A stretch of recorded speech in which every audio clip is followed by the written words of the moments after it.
Welcome back to Bridges. We are talking to Alan Cox. Mr. Cox is the independent candidate for mayor of the city of Toledo. We were talking about your list of priorities, which I found really impressive. I'm not seeing that on other websites for candidates, so thank you for putting that on. It makes the jobs, I think, of the citizens who want to know more about you and the fundamentals of your platform so much easier. Let's talk about this police and fire issue, because every candidate that's come on has said we don't have enough and we want to add more. And my response is always, well, if it was that easy, why wouldn't the current mayor add more? I mean, he certainly, no one can accuse him of being of acting with a disregard relative to the safety of the city. So what will you do that he's not been able to do? Well, I'm not sure that it's something that he's not been able to do, and I'm not even sure we have to look at the actual number of our fire and police, the distribution of them. But one of the things that I don't have the insights to, that of course Mayor Bell would have, and having come from the safety forces, is talking with the management of those areas and asking what's working well and what isn't working well, identifying what we should keep as it is, and where are the areas. But it's also not just the police management. We have our citizens, we have our block watch groups, we have other individuals that have insights into some of the issues. Some of the groups that I've been out at, we had some sheriffs who were talking about programs that used to exist that were very effective in rehabbing minor criminals, and yet those went away because we didn't have the funding. I think we should be talking to, I always want to pull together consortiums and say, for a specific issue, what are we doing well and what should we be doing differently? Listen to their ideas and then seeing what can the city do? Is there something that the city can do to be a part of that partnership? Yeah, I think those consortiums are great ideas, and I've been really impressed, quite frankly, with our local police chief and the sheriff and the way that they are working together on any number of projects and talking to each other. So if you get into the position of mayor and you find that there are these kinds of conversations going on, and I would say to you that these kinds of conversations that you reference are going on in lots of corridors. Absolutely. How would then that change your approach to this idea that there are not sufficient resources for the fire and police? I didn't say it's not having sufficient resources, it's having the appropriate resources. Sometimes it's a matter of shifting the resources. Maybe it is more manpower. Maybe it's sort of prioritizing our budget a little differently. So you're not saying that we don't have enough right now? I'm not sure, because I don't have that inside information. So you're just saying this is something we really need to take a look at? Yes. Okay, yes. I got it. Talk to me about the excessive budget cushions. Where do you see that? I see it in my union every year. Do you? I have looked at the budget, and I know what the number of our membership is. The most we've ever had is 233 or 34 members. This year in the budget, it was 19% more in budgeted positions, I think around 265. Wow. And I know those positions are never going to be filled. They're positions that become non-existent. And a few years ago, there was a study, a day taken, of how many budgeted positions were there and how many were vacant. There were about 100 vacant positions. Now, if that's an average, where is all of that money going at the end of the year? Because we haven't been seeing it as budget excesses. And right now, we've dropped from 19 to 14% because we've added a few more members within my union, but we still aren't at our maximum. And those are the kinds of things, if they're doing it year after year after year, they've never had less than 8%. And they've had it as much now as 19%. And you don't need those kinds of excesses. You don't put an 8% addition into all of the area of the budget. And just to clarify for folks who are listening, when you say you see it inside your union, you're talking about the positions that your union represents. Right. Okay. I like looking at the budget. That's my finance background. It's one of those geeky things that I do. And so, yes, I've been looking at critically how real is this budget, and then why aren't we getting the answers to why those cost savings don't exist. Yeah, why aren't you getting those answers? You're asking the right people? asking the right people. We've asked for information and we don't get it. I'm afraid there's a very poor attitude towards a cooperative nature between the employees and the management, which is another thing that I think would be a critical change if we had a city manager form of government versus the political environment that we The have city now. manager would require more appropriate, more timely responses. I think city managers understand that their employees are their key people to make them look good.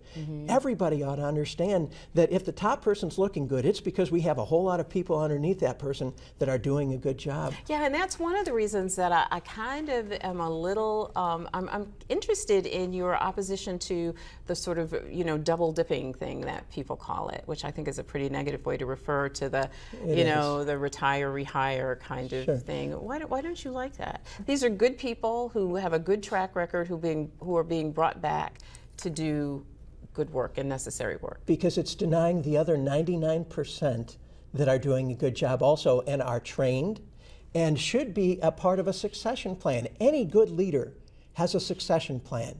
So they should have no desire or no intent to come back and fill in their same position. That's an insult to their own senior staff. You think so? I know so. Okay. It's terrible that we do that. Yeah. And Yeah, so, you're hearing people say that as well? oh, absolutely. Yeah. People are very frustrated, especially when it's people that they've had a tough time working with to begin with, and you bring them back and you have the same problems all over again. You don't get an opportunity to have new insights, new ideas. And how are we ever going to progress as a city if we keep running the same old game plan? You know what would happen in sports if that happened? What? Oh, if You don't get to do sports analogies on bridges, sure, but I'll let you do it's- this one. It's people know your game plan.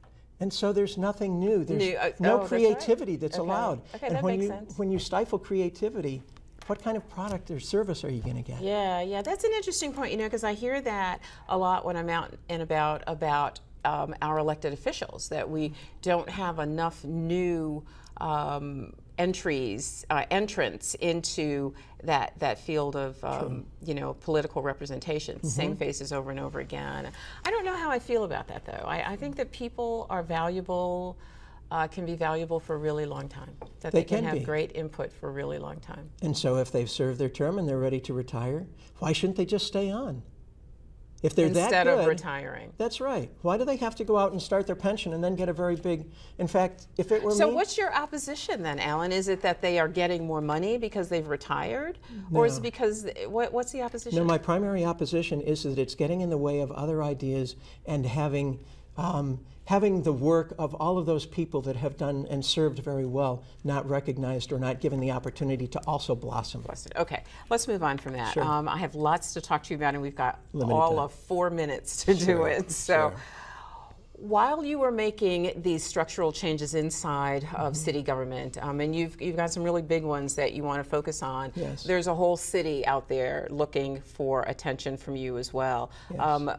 Talk to me about what you would do to turn around deteriorating neighborhoods. And those neighborhoods are not only in the central city. We've got them on the north side. We've got them on the east side. We've got them on the near south side. So what would you do to address the issues in those neighborhoods? I think there are two key areas. It would be helpful if we had good business development in some of those areas. If you have businesses within a community, I'm going to be focusing on what Sam Jones was doing 100 years ago, and as an excellent mayor. And he built up a neighborhood because of his business there and the principles and so forth that he brought to that neighborhood. We can do that through two things: our economic development in some of those areas, providing jobs that are closer to homes, especially for people who may not be able to have the transportation. It's also working on our school systems. That I know probably economic development and our school systems are the biggest things that are affecting our ability to grow and are causing some of our shrinkage. And the city government does not have any business running school educational systems, but they have a key role in being a good partner to them, because they interact and they do affect each other equally. All right, so let's leave the public school system to TPS, and Sure. let's take a look at what the mayor's office can actually do. So you're talking about developing small businesses in those neighborhoods, but those neighborhoods currently have not an awful lot of small businesses there. Some corner stores, lots of corner stores, I should say, which is, I think, something that community leaders have long been concerned about. So give me a little more meat to that. How do you get businesses into neighborhoods that don't want to go into those neighborhoods? Well, you have to look at and talk to them about what it is that's keeping them out of that, and seeing if there's a way to address that. And one of the other aspects I think of that, my sense of Toledo is that it is one of the greatest, strongest family-oriented cities around. You look at how many people live very close to their family. And so we like that. Even though we're sort of segregated into our communities, we're a strong city as a whole because of that. And so we've got to find out what is it that's keeping the businesses out? Because I think the smaller businesses, the 50 to 200 employers, or maybe even smaller than that, are the ones that can provide stability and provide the opportunities and provide the family values, and they will be the kinds of companies that will want to be here to support that family nature of our So it's your communities. thought that developing small businesses in these neighborhoods will reduce the crime in the neighborhoods, reduce the blight in the neighborhood? You got just a minute. As you know, there's no one answer to that, and that's the trouble. We're trying to solve everything with simple, answers that are, the great quick snippet. I think though that people are really looking for plans from people who say that they want to run this city. I think people are looking for plans as to how that's going to happen. So I'm hoping that we get to talk again. I hope so. Because you're really passionate about your thoughts and your ideas, and the I think you've citizens are thought going to about be an that. important part of that. We haven't brought them into the process enough. Okay, so we'll have to let that be your last word. Thank you. You'll stay with me though? We have to go away for Yes, just a second. certainly. We will be right back, I promise. Stay with us.